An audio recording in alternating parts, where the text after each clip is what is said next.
at no stage in any conversation with the United States was there any linkage with trade and what was going on.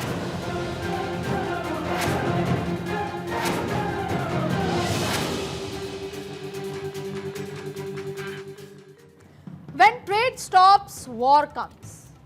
लेकिन इससे भी बड़ा सच ये है कि दुनिया में हर जंग के पीछे जर यानी पैसा और जमीन सबसे बड़ी वजह रही है। दुनिया ने पहला विश्व युद्ध लड़ा तो वजह थी जमीन। तब एक दूसरे के इलाके पर कब्जा कर वहां से पैसा कमाने के लालच ने दुनिया को इतना अंधा कर दिया था कि विश्व युद्ध के शोले भड़क उठे। 4 साल तक दुनिया जंग की आग में झुलसती रही और जब ये जंग खत्म हुई तो शहर के शहर, गांव के गांव वीरान हो चुके थे, उजड़ चुके थे। पर दुनिया ने सबक नहीं सीखा। नतीजा ये हुआ कि जर और जमीन की लालच में दुनिया फिर से एक दूसरे की खून की प्यासी हुई और दूसरा विश्व युद्ध भड़क गया। इस लड़ाई ने पहले विश्व युद्ध से ज्यादा तबाही मचाई, लेकिन हम फिर भी नहीं सुधरे और अब तीसरा विश्व युद्ध शुरू हो चुका है। जी हाँ, सही सुन रहे हैं आप। और कान लगाकर जब सुनेंगे तो भी यही सुनेंगे। आंख खोल कर देखिए, तीसरा विश्व युद्ध का सायरन बज उठा।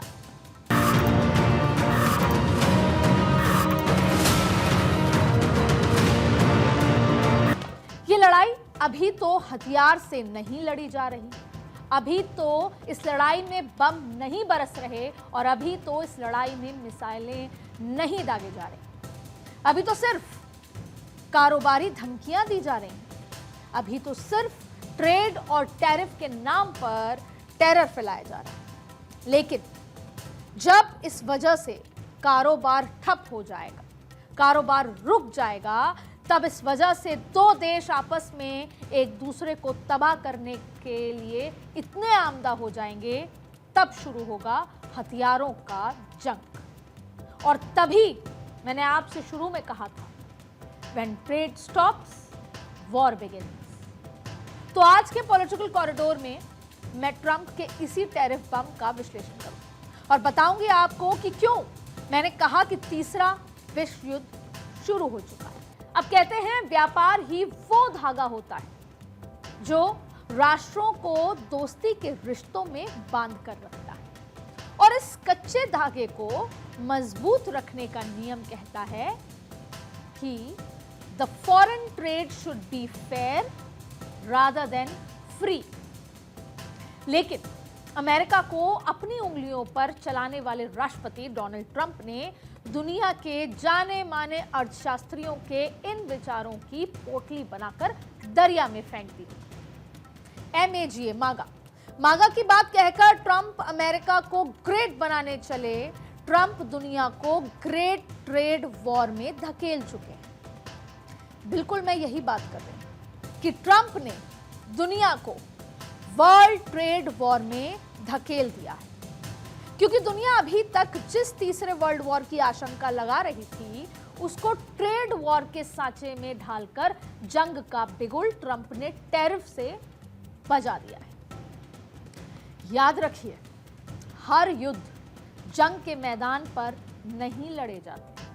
कुछ युद्ध आपकी और हमारी जेब पर असर डालते हैं और कुछ जंग दूसरे देशों के बाजार को बर्बाद करने के लिए लड़ी जाती है। और इस जंग के लिए दुनिया में ट्रेड वॉर के 2 फ्रंट तैयार हो चुके, जिसमें एक तरफ ट्रंप अपने टैरिफ का पुलिंदा लेकर खड़े हो गए हैं, तो दूसरी तरफ दुनिया की दूसरी ताकतें जैसे भारत, रूस और चीन एक साथ मोर्चे पर आ रहे हैं।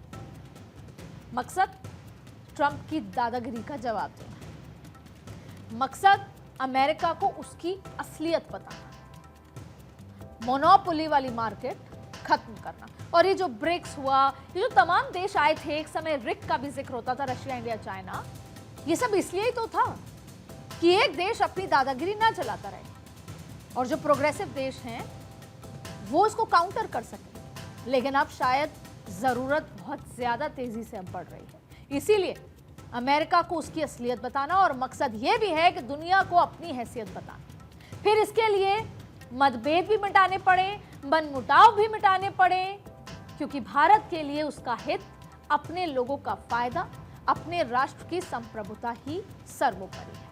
तो डोनाल्ड ट्रंप की इस बेसिर पैर की जिद ने दुनिया को दो हिस्सों में बांटना शुरू कर दिया है और आने वाले समय में हो सकता है कि धीरे धीरे दुनिया का नक्शा कुछ इस तरह से आपको दिखने लगे, जिसमें एक और अपने टैरिफ बम के साथ ट्रंप खड़े हैं और दूसरी ओर उनके खिलाफ भारत, रूस, चीन, ब्राजील जैसे देश इकट्ठा होना शुरू हो चुके हैं।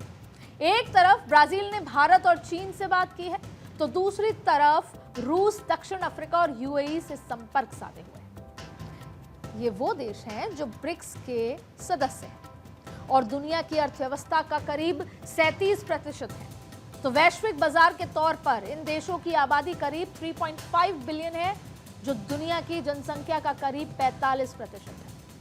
लेकिन ट्रंप जिस तरह से इन ब्रिक्स देशों को आंखें दिखा रहे हैं, उसके बाद ईरान और नॉर्थ कोरिया जैसे देश भी इस ब्लॉक में शामिल हो सकते हैं और जल्द ये लड़ाई दो तरफा होने की संभावना बढ़ा चुकी है। दूसरी तरफ यूरोप के देश हैं जो ट्रंप के टैरिफ बम से परेशान हैं। हालांकि अमेरिका के पीछे पीछे चलने वाले इनमें से ज्यादातर देश नाटो के भी सदस्य हैं। तो बेशक ये खुलकर अमेरिका के खिलाफ ना खड़े हों, लेकिन ब्रिक्स के साथ कारोबार करने का ऑप्शन ये देश भी जरूर ढूंढ रहे हैं। जैसा कि अभी अभी ब्रिटेन ने भारत के साथ फ्री ट्रेड एग्रीमेंट साइन करके आपको ये उदाहरण दिया है। यानी ये देश पेंडुलम की तरह कभी अमेरिका और कभी भारत, रूस, चीन, ब्राजील वाले खेमे में दिख सकते हैं। वैसे भी दुनिया जानती है कि ट्रंप जिस तरह के आरोप लगाकर भारत पर दबाव बनाना चाहते हैं, उसके पीछे का सच क्या है। 1945 से 1990 के दौरान दुनिया कुछ ऐसी ही हालत का सामना कर रही है जैसा आज नजर आ रहा है। इस दौर को कोल्ड वॉर का नाम दिया गया था। एक ऐसी जंग जो विचारधाराओं के बैटल ग्राउंड पर लड़ी गई।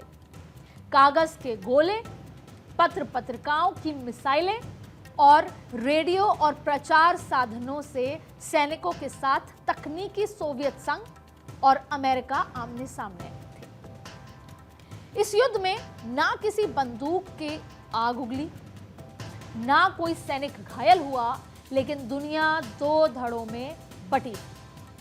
आज 3.5 दशक के बाद भी दुनिया उसी कश्मकश में है। या तो अमेरिका की मनमानी मानी जाए या फिर ट्रंप के टैरिफ को झेला जाए। अब यहां ट्रंप की मनमानी है कि भारत रूस से तेल ना खरीदे, लेकिन भारत भी अमेरिका को जवाब देने में पीछे नहीं है। अमेरिका भले ही कुछ भी कर ले, भारत अपने पुराने दोस्त रूस का साथ नहीं छोड़ेगी, रूस के साथ दोस्ती में दरार नहीं आने देगी। इसी महीने प्रधानमंत्री नरेंद्र मोदी के 2 कमांडर रूस दौरे पर हैं। एक तरफ एनएसए अजीत डोभाल मॉस्को पहुंचे थे, वहां राष्ट्रपति पुतिन से मुलाकात कर चुके हैं और इस साल के एंड तक पुतिन भारत आएंगे। अगस्त के आखिरी में एस जयशंकर भी रूस जा सकते हैं। यानी कि एक खामोशी ट्रंप के हजारों बयान, हजारों खींच पर भारी पड़ गई। और दूसरी ओर एससीओ की मीटिंग में प्रधानमंत्री नरेंद्र मोदी खुद चीन जा सकते हैं। और अगर ऐसा होता है तो गलवान के बाद यानी 2019 के बाद करीब 7 साल बाद ये मौका होगा जब प्रधानमंत्री मोदी चीन के दौरे पर। और इस सारे घटनाक्रम का इशारा साफ है कि प्रधानमंत्री मोदी देश के हित के सामने किसी की भी नहीं सुनने वाले, किसी के भी आगे नहीं झुकने वाले, अपनी स्वतंत्र विदेश नीति के लिए किसी का भी दबाव बर्दाश्त नहीं करेंगे। और तो और भारत अब अमेरिकी नीति पर भी सवाल उठाने लगा है। भारतीय विदेश मंत्रालय ने अमेरिका के डबल स्टैंडर्ड्स का राजफाश किया, क्योंकि अमेरिका रूस से अपने परमाणु उद्योग के लिए यूरेनियम, हेक्साफ्लोराइड और ईवी उद्योग के लिए पैलेडियम का आयात जारी रखते हुए इसके अलावा अमेरिका रूस से फर्टिलाइजर, उर्वरक और रसायन भी आयात करता है। यानी अमेरिका वाले करें तो धंधा है और बाकी करें तो फिर ये गंदा है।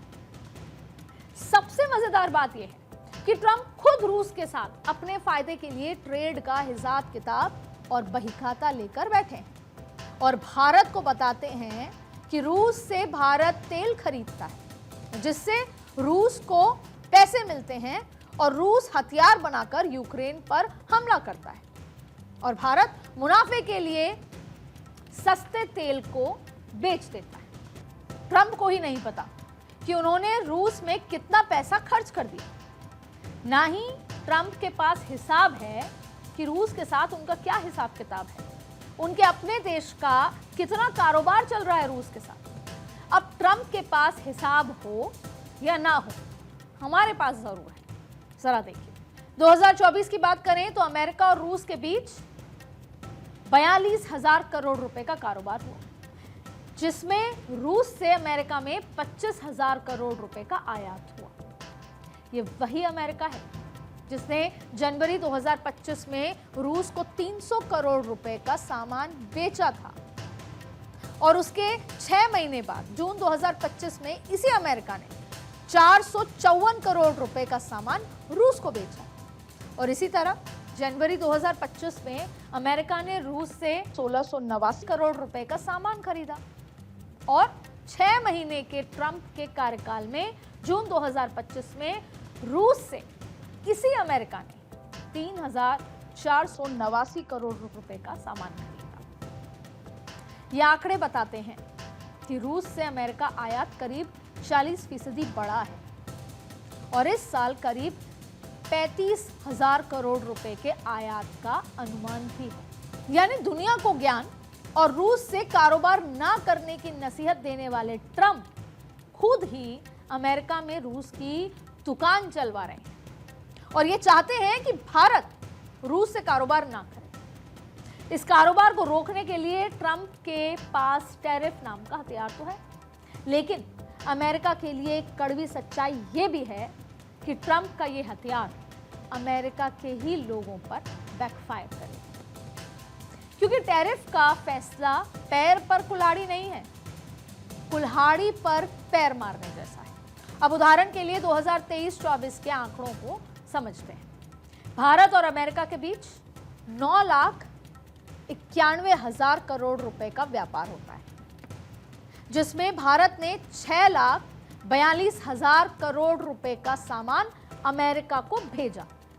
लेकिन अगर इसी 6,42,000 करोड़ पर 50% टैरिफ लगा दें तो निर्यात किए गए सामान की कीमत 9,63,000 करोड़ रुपए हो जाएगी। यानी अमेरिका के लोगों को उसी सामान के लिए 3 लाख करोड़ रुपए से ज्यादा चुकाने होंगे।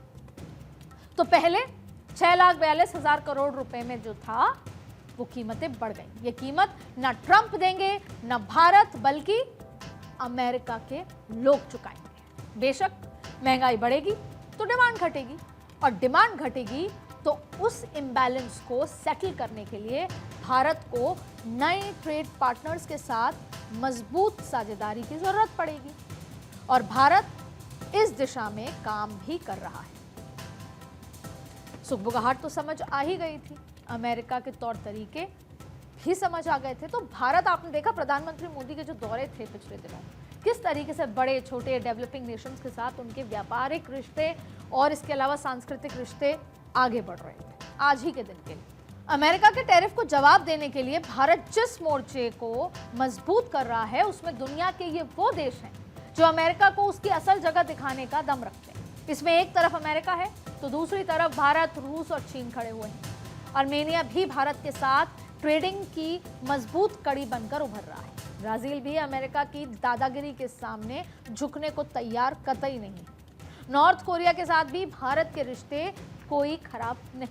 यानी ग्लोबल साउथ के वो देश जिनको दुनिया के गरीब विकासशील देश बताया जाता है, वो मिलकर अमेरिका और ट्रंप को जवाब देने के लिए तैयार हैं और एक साथ नजर आ रहे हैं। और ट्रंप को जवाब देने के लिए इस अलायंस को आगे बढ़ाएगा हमारा भारत, लीड करेगा, क्योंकि इन देशों में भारत की स्थिति सबसे ज्यादा मजबूत है, क्योंकि भारत की जीडीपी का ग्रोथ रेट 6.5% है, जो अमेरिका की 1.9% यानी 1.9% जीडीपी ग्रोथ रेट से कहीं ज्यादा है और भारत का ये 6.5% ग्रोथ रेट यूरोप, अमेरिका जैसे 38 देशों से कहीं ज्यादा है।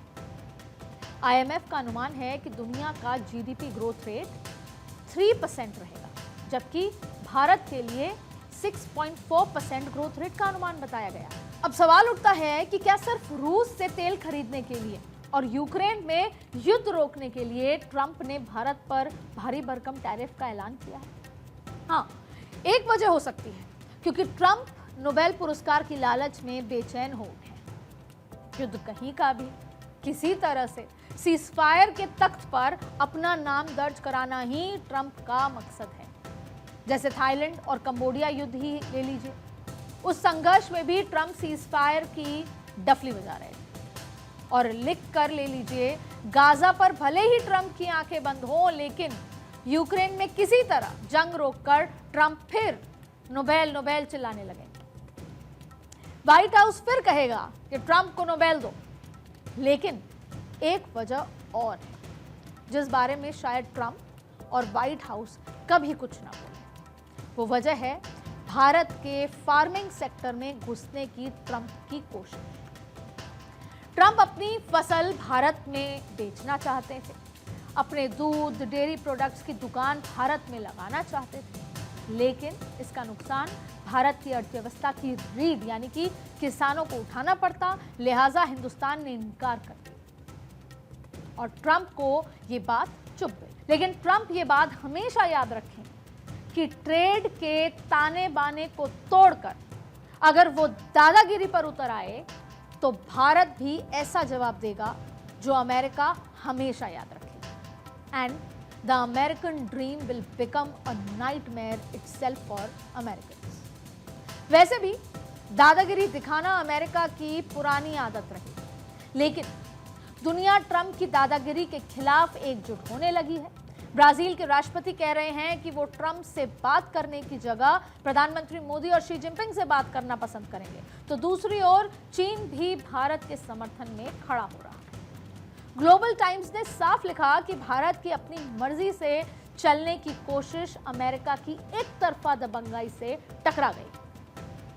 दरअसल ट्रंप को गुमान है कि वो दुनिया चलाते हैं, उसकी सिलिकॉन वैली इनोवेशन हब है, तो उसका डॉलर दुनिया भर के कारोबार का जरिया।